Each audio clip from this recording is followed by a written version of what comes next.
नमस्कार आदाब दोस्तों वक्त हो चला है तमाम देश और दुनिया की सभी ताज़ा और तरीन बड़ी खबरें जानने का। डालते हैं सुर्खियों पर नजर। दोस्तों, मानहानि मामले में संजय राउत को सामान्य किरीट सोमैया की पत्नी की याचिका पर कोर्ट ने किया तलब।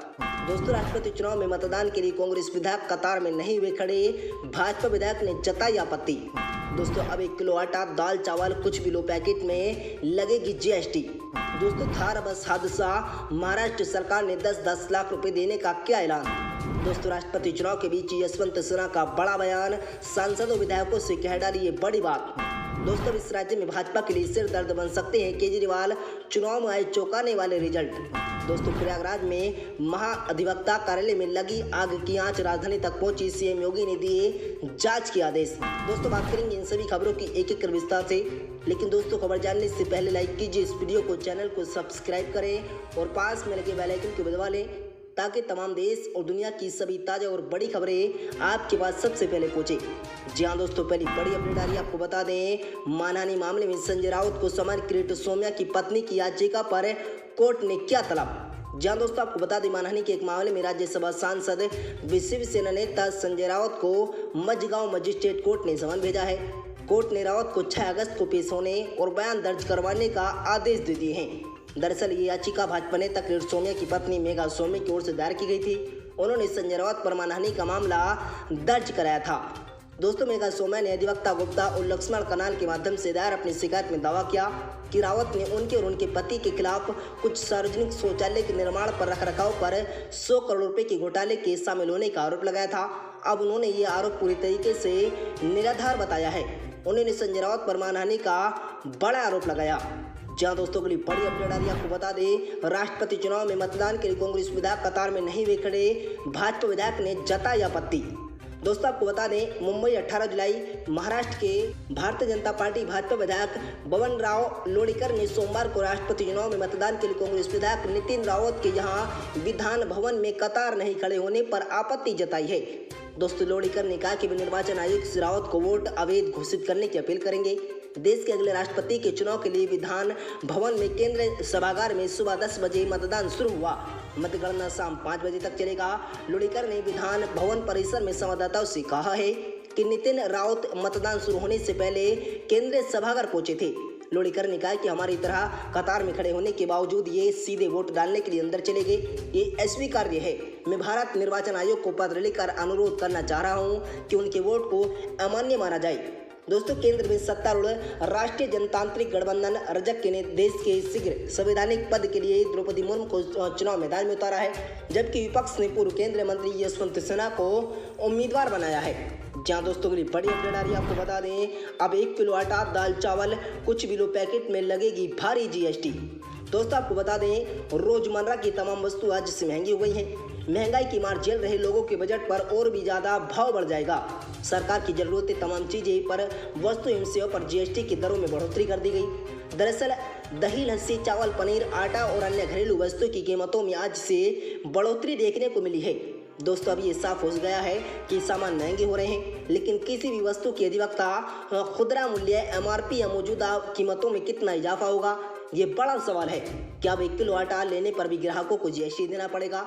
Central board of indirect taxes and customs CBTJ के लिए नए नोटिफिकेशन के अनुसार 18 जुलाई से जीएसटी काउंसिल की सिफारिश दरों को लागू किया जा रहा है। दोस्तों, केंद्रीय अप्रत्यक्ष कर सीमा शुल्क बोर्ड CBDT के अनुसार अनाज, दाल और आटे जैसे खाद्य पदार्थों के 25 किलोग्राम वजन तक के सिंगल पैकेट पर जीएसटी लगेगी।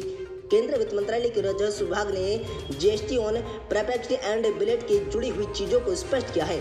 इसके अनुसार अगर आटा, चावल जैसी खाने वाली वस्तुओं की पैकिंग लीगल मेट्रोलॉजी एक्ट 2009 के तहत होगी तो 25 किलो के अधिक के वजन से जीएसटी नहीं लगेगी। दोस्तों, केंद्रीय वित्त मंत्रालय के राजस्व विभाग ने GST on packaged and billet की जुड़ी हुई चीजों को स्पष्ट किया है। इसके अनुसार अगर आटा, चावल जैसी खाने वाली वस्तुओं की पैकिंग लीगल मेट्रोलॉजी एक्ट 2009 के तहत होगी तो 25 किलो के अधिक वजन पर जीएसटी नहीं लगेगी। वहीं अगर 5-5 किलो के पैकेट को मिलाकर वजन को 25 किलोग्राम किया जाएगा तो इस स्थिति में 5% की दर से जीएसटी देना अनिवार्य होगा। जीएसटी पर छूट तभी मिलेगी जब सिंगल पैकेट का वजन 25 किलो से अधिक होगा। यदि कोई खुदरा दुकानदार 25 किलोग्राम के पैकेट को सीधे वितरक या प्रोडक्ट बनाने वाली कंपनी से खरीदता है और खुदरा मात्रा में बेचता है तो ऐसी स्थिति में ग्राहकों को जीएसटी नहीं देना होगा। अगर आप 10 किलो के आटे का पैकेट बाजार से खरीदते हैं तो आपको तय कीमत पर 5% जीएसटी जोड़कर भुगतान करना पड़ेगा। मान लीजिए कि 10 किलो आटे की कीमत बाजार में 345 रुपये है और इसको अपनी कीमत में 5% जीएसटी देना होगा। ऐसे में 10 किलो आटे की कीमत में 17 रुपये 25 पैसे की बढ़ोतरी हो जाएगी और आपको इसके लिए 362 रुपये का भुगतान करना होगा। हालांकि खुले में बिकने वाले बिना ब्रांड वाले उत्पादकों पर जीएसटी छूट जारी रहेगी। दोस्तों, प्रीपैक फूड आइटम जैसे दूध के पैकेट, दही, लस्सी, पनीर और छाछ कीमतें बढ़ जाएंगी। मछली और मीट के रेट में भी इजाफा होगा। सरकार इन प्रोडक्ट्स पर 5% जीएसटी वसूल करेगी। जीएसटी काउंसिल ने फैसला ऐसे समय किया जब देश में महंगाई अभी भी कई सालों से उच्च स्तर पर बनी हुई है और दूसरी ओर जीएसटी कलेक्शन बढ़िया हो रहा है। दोस्तों, सरकारी आंकड़ों के अनुसार जून महीने में जीएसटी कलेक्शन सालाना आधार पर 56% बढ़कर 1.44 लाख करोड़ रुपए पर पहुंच गया है। यह लगातार 5वां ऐसा महीना रहा जब सरकार को जीएसटी से 1 लाख करोड़ रुपए से ज्यादा राजस्व प्राप्त हुई। मई में सरकार को जीएसटी से 1.40 लाख करोड़ रुपए प्राप्त हुए थे। जहां दोस्तों, के लिए बड़ी खबर आ रही है, आपको बता दें, थार बस हादसे में महाराष्ट्र सरकार ने 10-10 लाख रुपए देने का कर दिया ऐलान। दोस्तों, आपको बता दें, बस थार दुर्घटना मामले में महाराष्ट्र के मुख्यमंत्री एकनाथ शिंदे ने महाराष्ट्र राज्य सड़क परिवहन निगम के मृतकों को परिजनों को 10-10 लाख रुपए देने का अनुग्रह राशि देने का निर्देश दे दिए हैं। वहीं महाराष्ट्र के उप मुख्यमंत्री देवेंद्र फडणवीस ने भी थार बस दुर्घटना पर दुख व्यक्त करते हुए ट्विटर पर कहा है कि वे संबंधित अधिकारियों के साथ लगातार संपर्क में हैं। बचाव कार्य और चिकित्सा की सहायता के साथ समन्वय किया जा रहा है। बता दें कि इंदौर से महाराष्ट्र की ओर आ रही बस खलघाट संजय सेतु पुल से गुजर रही थी कि अचानक से ड्राइवर का संतुलन बिगड़ा और बस खाई में जा गई। अभी तक 14 लोगों की मौत हो चुकी है। बताया जा रहा है कि बस में 50 से 55 यात्री सवार थे। इनमें महिलाएं और बच्चे भी शामिल हैं। दोस्तों, बताया जा रहा है कि 15 लोगों को अब तक सुरक्षित बचा लिया गया है। थार हादसे की घटना को लेकर प्रधानमंत्री नरेंद्र मोदी ने दुख जताया। उन्होंने ट्वीट करते हुए कहा है कि मध्य प्रदेश के थार में हुआ हादसा बेहद दुखद है। मेरी संवेदनाएं उनके साथ हैं जिन्होंने अपनों को खोया। बचाव कार्य जारी है और स्थानीय अधिकारी प्रभावित लोगों को हर संभव सहायता प्रदान कर रहे हैं। दोस्तों, मुख्यमंत्री शिवराज सिंह चौहान ने खलघाट बस दुर्घटना का संज्ञान लिया। उन्होंने बस के खाई में गिर जाने की सूचना मिलते ही प्रशासन को शीघ्र पहुंचने के निर्देश दिए। बस को निकालने का और उसमें फंसे लोगों के रेस्क्यू ऑपरेशन भी शुरू हो चुका है। जिला प्रशासन भी घटनास्थल पर मौजूद है। सीएम शिवराज ने एसडीआरएफ को भेजने के निर्देश दे दिए हैं। इसके अतिरिक्त आवश्यक संगठन और घटना स्थल पर भेजने के निर्देश दिए गए। घायलों को समुचित इलाज की व्यवस्था के लिए सीएम के निर्देश दिए गए। साथ ही खरगोन, इंदौर जिला प्रशासन के साथ मुख्यमंत्री लगातार संपर्क बनाए हुए हैं। जहां दोस्तों, के लिए बड़ी खबर आ रही है, आपको बता दें, राष्ट्रपति चुनाव के बीच यशवंत सिन्हा का बड़ा बयान। सांसदों विधायकों से कह डाली ये बड़ी बात। दोस्तों, संसद के मानसून सत्र के पहले दिन से ही देश के नए राष्ट्रपति का चुनाव हो रहा है। आपको बता दें कि राष्ट्रपति पद के लिए चुनाव में लोकसभा और राज्यसभा के सांसद संसद भवन परिसर में नए राष्ट्रपति के लिए मतदान कर रहे हैं। आज यानी सोमवार से शुरू हो रहा संसद का मानसून सत्र 12 अगस्त तक चलता रहेगा और इसके अलावा अभी सभी राज्यों की विधानसभा पर वोट डाले जाएंगे। दोस्तों, बता दें कि राष्ट्रपति चुनाव में एनडीए उम्मीदवार द्रौपदी मुर्मू और विपक्षी उम्मीदवार यशवंत सिन्हा के बीच मुकाबला है। एनडीए सांसदों की बैठक में द्रौपदी मुर्मू ने अपनी उम्मीदवारी से जनजातीय बिरादरी के खुश होने का दावा किया और कहा कि संविधान के दायरे में जो कुछ भी करना होगा करूंगी।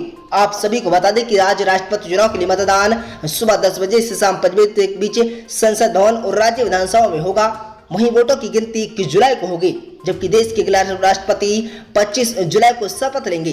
दोस्तों, आप सभी को ये बता दें कि मौजूदा राष्ट्रपति रामनाथ कोविंद का कार्यकाल 24 जुलाई को समाप्त हो रहा है और इन सभी के बीच यानी राष्ट्रपति चुनाव के लिए जारी वोटिंग के बीच विपक्ष के उम्मीदवार यशवंत सिन्हा ने बड़ा बयान दिया। जी, दरअसल उन्होंने कहा है कि चुनाव महत्वपूर्ण है, ये चुनाव तय करेगा कि लोकतंत्र है या नहीं। इसी के साथ ही उन्होंने सांसद और विधायकों से कहा है कि अपनी आत्मनमता की आवाज सुने और प्रजातंत्र को बचाने के लिए मतदान करें। जहां दोस्तों, के लिए बड़ी अपडेट आ रही है, आपको बता दें, अब इस राज्य में भाजपा के लिए सिर दर्द बन सकते हैं अरविंद केजरीवाल। चुनाव में आए चौंकाने वाले रिजल्ट। दोस्तों, मध्य प्रदेश में नगरीय निकाय के पहले चरण के चुनाव की मतगणना पूरी हो गई है। इन नतीजों के जरिए आम आदमी पार्टी ने राज्य में अपनी स्थिति दर्ज करा दी है। दोस्तों, राज्य में पहले चरण में 11 नगर निगम सहित 133 नगरीय निकायों में 6 जुलाई को मतदान शुरू हुआ था, जिसकी मतगणना रविवार को हुई।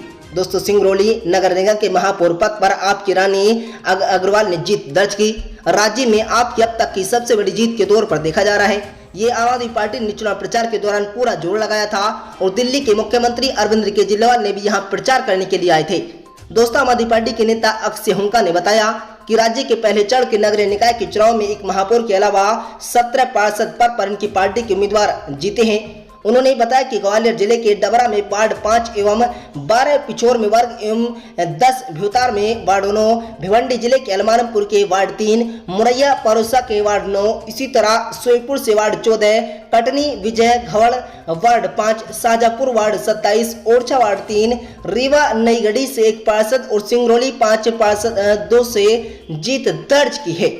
जहाँ दोस्तों, अगली बड़ी अपडेट आ रही है। आपको बता दें, प्रयागराज में महाधिवक्ता कार्यालय में लगी आंच राजधानी तक पहुंची। सीएम योगी आदित्यनाथ ने दिए जांच के आदेश। दोस्तों, आपको बता दें, सीएम योगी आदित्यनाथ ने मामले की जांच का आदेश जारी कर दिए हैं। इसके लिए 5 सदस्यीय कमेटी का गठन किया गया है। ये कमेटी शीघ्र ही आग लगने के कारणों का पता लगाकर रिपोर्ट पेश करेगी। दोस्तों, इसके बाद आगे की कार्रवाई की जाएगी। आग लगने से 1 लाख से अधिक फाइलें जलकर राख हो गई हैं। भवन और फर्नीचर को भारी नुकसान पहुंचा। 9 मंजिले इस बिल्डिंग के 5 और 4 पूरी तरह से और तहस नहस हो गए हैं। इस प्रकरण को बेहद गंभीरता से लेते हुए मुख्यमंत्री योगी आदित्यनाथ ने 5 सदस्यीय कमेटी गठित कर जांच के आदेश दिए हैं। इसमें एसपी सिटी, एसडीएम सिटी, मुख्य अग्निशमन अधिकारी, एडिशनल एलआर प्रयागराज व उप निदेशक विद्युत सुरक्षा को शामिल किया गया। दोस्तों, कमेटी को निर्देश दिए गए कि डीएम व एसपी के मार्गदर्शन में आग लगाने के कारणों की जांच कर रिपोर्ट प्रस्तुत की जाएगी ताकि जिम्मेदारी निर्धारित कर दोषियों पर कार्रवाई की जा सके। दोस्तों, इलाहाबाद हाईकोर्ट के सामने स्थित उत्तर प्रदेश के महाधिवक्ता कार्यालय में रविवार को भीषण आग लग गई। अनुमानित किस्में की भी राखी गई लगभग 1 लाख रखी फाइलें राख हो गई हैं। इन फाइलों में हाईकोर्ट में लंबित मुकदमों से जमीन दस्तावेज थे। सुबह लगभग 10:30 बजे लगी आग शाम 5 बजे तक पूरी तरीके से काबू नहीं पाया जा सका।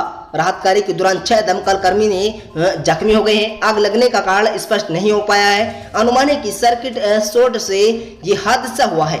दोस्तों, आपकी क्या इन सभी खबरों को जानकर आप अपनी राय कमेंट बॉक्स में दें। आपको वीडियो अच्छी लगे तो इस वीडियो को लाइक शेयर करें। मिलते हैं दोस्तों अगली बड़ी खबर में।